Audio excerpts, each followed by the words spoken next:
తెలంగాణ ముఖ్యమంత్రి రేవంత్ రెడ్డి, ఆంధ్రప్రదేశ్ ముఖ్యమంత్రి చంద్రబాబు నాయుడుకు గోదావరి జలాల వివాదంపై హెచ్చరిక జారీ చేశారు.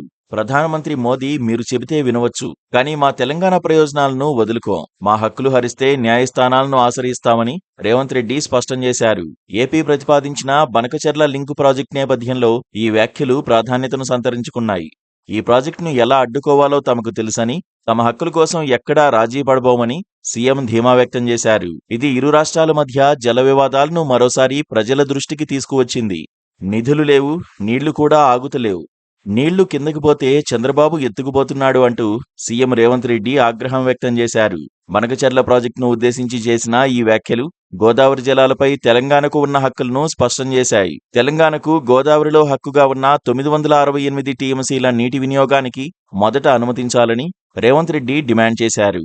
ఏపీ ముఖ్యమంత్రి చంద్రబాబు నాయుడు కేంద్రంలో తనకున్న పలుకుబడితో అన్ని ప్రాజెక్టులకు అనుమతులు వస్తాయని భావిస్తున్నది భ్రమే అవుతుందని, తమ ప్రాజెక్టులో నీళ్లు లేకుండా మిగులు జలాలు ఉన్నాయంటున్న వాదనను తెలంగాణ అంగీకరించబోదని సీఎం స్పష్టం చేశారు.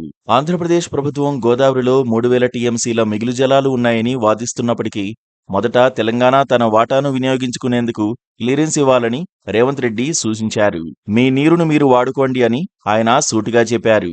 తెలంగాణ ప్రయోజనాల కోసం ఎవరితోనైనా కొట్లాడతామని, ఇప్పటికే తమ హక్కులను కాపాడుకోవడం కోసం రాజ్యాంగబద్ధ సంస్థలకు ఫిర్యాదు చేస్తున్నామని, అయినా మాకు అన్యాయం జరిగితే న్యాయస్థానాలను సైతం ఆశ్రయించడానికి కూడా వెనుకాడబోమని ముఖ్యమంత్రి తేల్చి చెప్పారు. కృష్ణా బేసిన్లో 500 టీఎంసీలకు, గోదావరి బేసిన్లో 1000 టీఎంసీలకు ఎన్ఓసీ ఇస్తే బనకచెర్లకు ఎలాంటి అభ్యంతరాలు చెప్పబోమని రేవంత్ రెడ్డి షరతు విధించారు.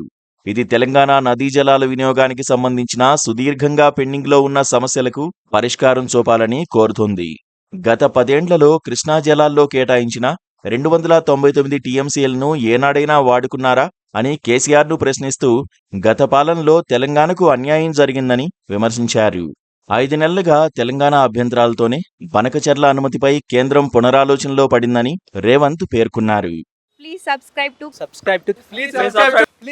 to KTV Telugu. KTV Telugu.